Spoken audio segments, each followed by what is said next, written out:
Did you ever get an email at work and think, what does this even mean? Someone says they'll circle back, or you need to follow up, and ooh, the client might back out. It's like business English has its own secret code. And unless you grew up hearing it, you can feel like you're trying to decode a secret spy message. But here's the good news. Once you learn the most common business phrasal verbs, it's like flipping a switch. And suddenly you understand exactly what's going on. And more importantly, you can speak the language too. So, hang tight. Today, we're unlocking that code. And I promise, no decoder ring required. So, let's break down the top business phrasal verbs you'll actually use and how to sound like a pro when you do. And don't forget to stick around to the end because I've got a great idiom in today's Mastery Minute that ties everything together, like this bow tie. Plus, if you've got a question, drop it in the comments. I will answer a few right after the show. All right, let's jump into it. Let me tell you about Grace. Grace is a marketing manager from Taiwan. She's super smart, really good at her job, but she kept getting confused in meetings. Her boss would say, "Let's touch base next week," and "run it by the finance before we move forward." Grace just smiled and then Googled everything afterwards. So she and I worked together on just 10 phrasal verbs, key verbs that she could use to help her understand. And a few weeks later, her boss told her, "Hey, it's really great how you started picking things up so fast." So it wasn't magic, just language. And today I'm going to show you 10 phrasal verbs that can help you sound more natural and more confident, whether you're in a meeting, writing an email, or just trying to keep up. So let's break them down. What I'll do is give you the meaning, when to use it, a sentence, and a short story for each one. Let's go. Starting with follow up. What does that mean? To follow up means to check back on something or someone. To go and check again after you've already assigned something. When do we use it? We use it after a meeting, or in an email, or if you're making a promise to deliver something. So, for example, you might say, "I'm just following up on the report we discussed last week. Any updates?" That would be a good way to put it in an email. You know, I had a client named Jack. He used to email, "Did you finish it?" which kind of feels harsh. So we changed it to "just following up on the draft. Any progress?" So that makes the tone sound more polite, and suddenly people started replying on time. It's amazing how far a little respect goes, right? Next up, we've got back out of. Whoa, what does it mean? It means to cancel. Cancel or withdraw from a commitment. When are we going to use it? We use it when someone decides not to do something that they've previously agreed to do. So you might see it in an email like, "They backed out of the agreement at the last minute." Not a good thing, right? Not very professional, but sometimes it happens. So I once worked with a Korean startup, and I heard about how they lost a deal because they misunderstood this simple phrasal verb. The email said to them, "We'll have to back out." Well, they thought it meant to wait. Big difference. Cancel, wait, not the same thing. So let's move on because we got to get this done in time. Number 3, take over. Take over means to assume control of something. You're taking control or take over. When do we use it? You can use it when a person steps in to lead a project or a company acquires another company. For example, here's an example sentence. Susan will take over the presentation tomorrow. Yeah, maybe somebody was sick. Maybe Bob was sick, so Susan has to take over for Bob. One of my students actually got promoted once because she said, "Oh, I can take over that process for you."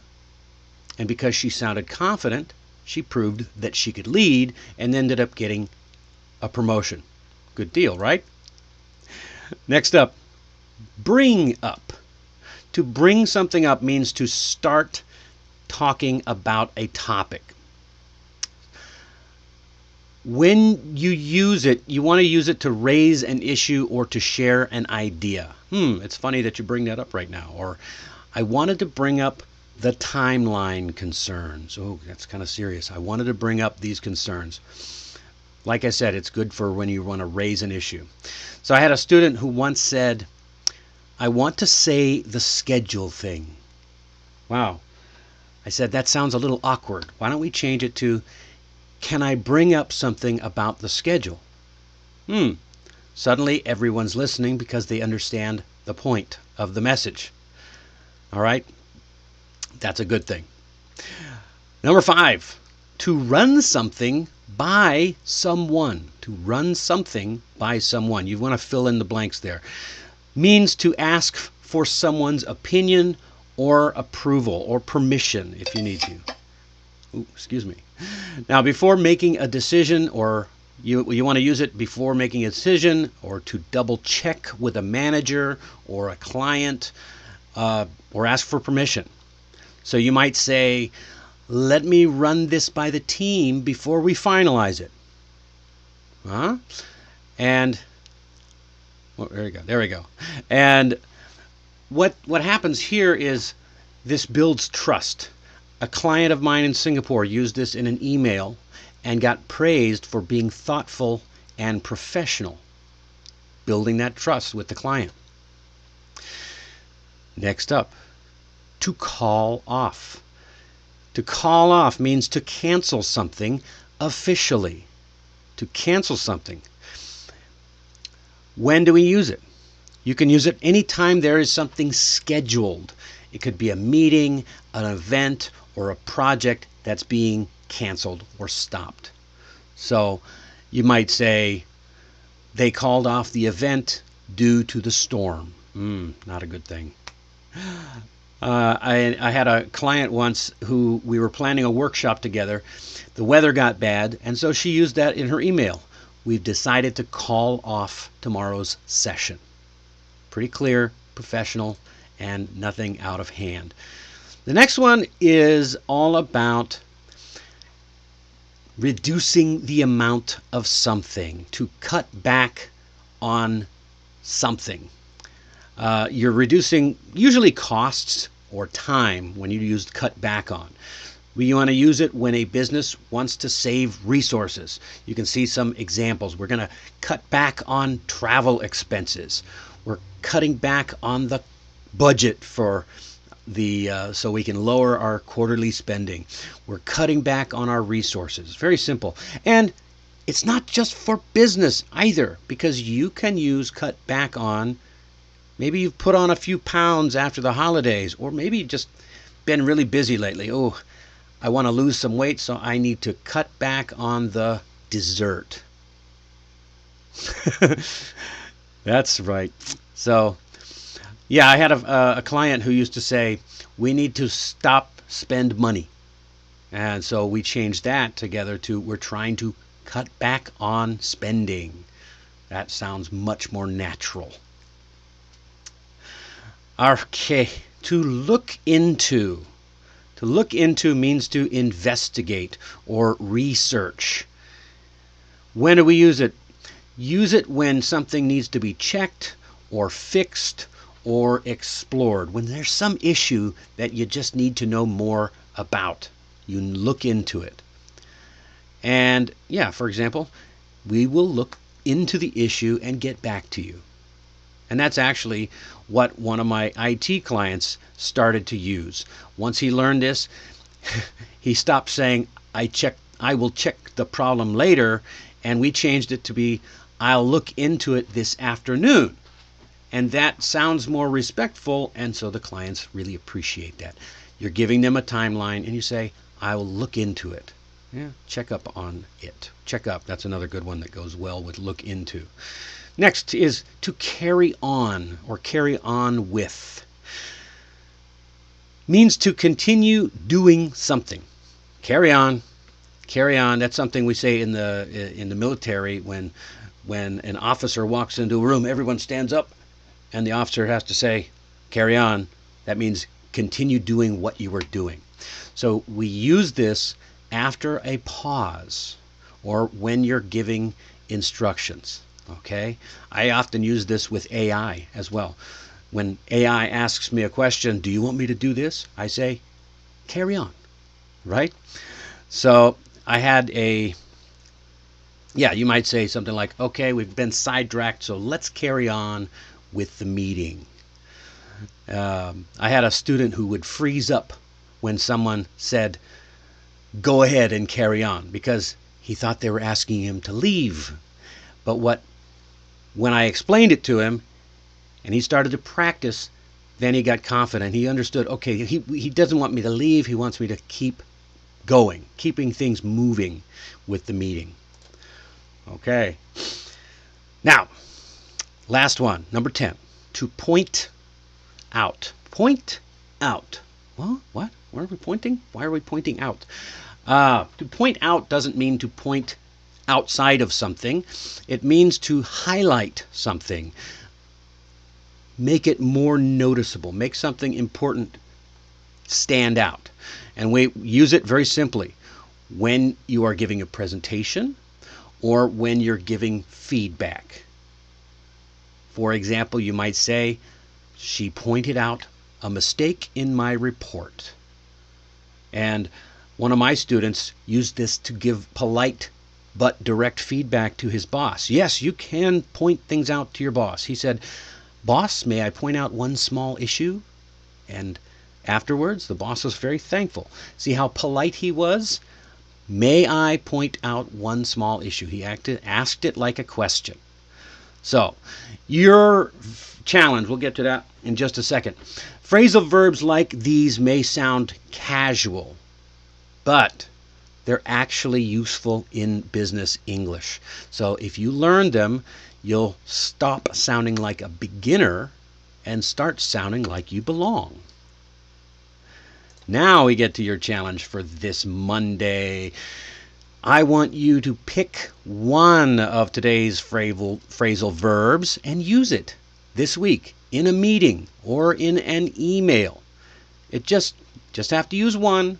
Maybe you might use follow up or run by. I don't think we covered run by. I want you to run this by me. Run something by you means you're offering an idea. You're saying, I want to run this idea by you. You might say, I want to bring up something or look into. So be sure to share any questions you might have from today's lesson. If you thought of anything, take this chance to drop your question down in the comments and I'll answer a few right after the Mastery Minute. And if you found this helpful today, click the like button, subscribe, and share it with a friend or a colleague who's desiring to improve their English. And you can also get the full list of this article and practice exercises in the blog posts at allaboutenglishmastery.com, also in the description down below. Don't forget to sign up for the newsletter. Okay, now it's time for my favorite. The Mastery Minute. So, do you ever feel like you and your coworker are having two completely different conversations, even though you're supposed to be working on the same thing? This happened to me once during a project with a multinational team. I was sure we had agreed on the plan, deadlines, deliverables, the whole thing. But halfway through the project, I realized we're not on the same page at all. One team thought we were launching a pilot, and the other a full rollout, and it was total chaos. And that is where today's idiom comes from. It is on the same page. It means that you and another person are in agreement on a situation and that you understand each other, like you're literally reading from the same document, even if you're in different offices or different countries. Likely it comes from old printed books or more likely music sheets. If everyone is on the same page, they're looking at the same part of the text or the music, so there's no confusion, right? It makes sense, right? So you might use this before you meet a client. Before we meet the client, let's have a quick call to make sure we're on the same page. Yes. This idiom is perfect for project updates, meetings, or even casual chats, because when you're on the same page, that's when you're really working together to move forward. All right. That's about it. Next time on 15-Minute Mastery, we're talking about a strange but powerful technique, talking to yourself. Yes, out loud. In English. It may feel weird at first, but it's one of the most effective ways to boost fluency and thinking speed. So I'll show you how to do it naturally and why it works so well. You don't want to miss it. That's Wednesday night, same time, 9:30 Korea and 8:30 Taiwan and Hong Kong. And if you're ever anywhere else, you're just going to have to figure it out for yourself. All right, that is it for today's episode of 15-Minute Mastery. And whether you're watching live or catching the replay, I'm really glad you joined me today. Keep practicing, keep growing, and remember, every word you learn brings you closer to mastery. I'm Dennis Wilborn, and I'll see you next time. And let's see if I have any questions. Okay, it doesn't look like it, so that means I will see you next time.